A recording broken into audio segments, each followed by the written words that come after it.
శౌర్య రామలక్ష్మి దగ్గరకు వచ్చి నువ్వు నా మీద అలిగావని నిన్ను కూల్ చేయడం కోసం డైమండ్ నెక్లెస్ తీసుకుని వచ్చాను, ఇదిగో తీసుకో రామలక్ష్మి అని చెప్పి అంటూ ఉంటాడు. ఇక ఇంతలో రామలక్ష్మి వాళ్ళ బామ్మ అక్కడికి వచ్చి ఏంటి అబ్బాయికి కాఫీ కూడా ఇవ్వకుండా అలా నిలబెట్టి మాట్లాడుతున్నావని చెప్పి అంటూ ఉంటే రామలక్ష్మి కిచెన్లోకి వెళ్ళి శౌర్య కోసమని కాఫీ చేస్తూ ఉంటుంది.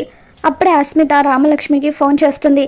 నీ కోసం తీసుకువచ్చిన శారీ నేను కట్టుకున్నానని బాగా కోపంగా ఉన్నావట కదా, మండిపోతున్నావట కదా, అందుకే నిన్ను కూల్ చేయడం ఎలా అని సార్ నన్ను సలహా అడిగారు.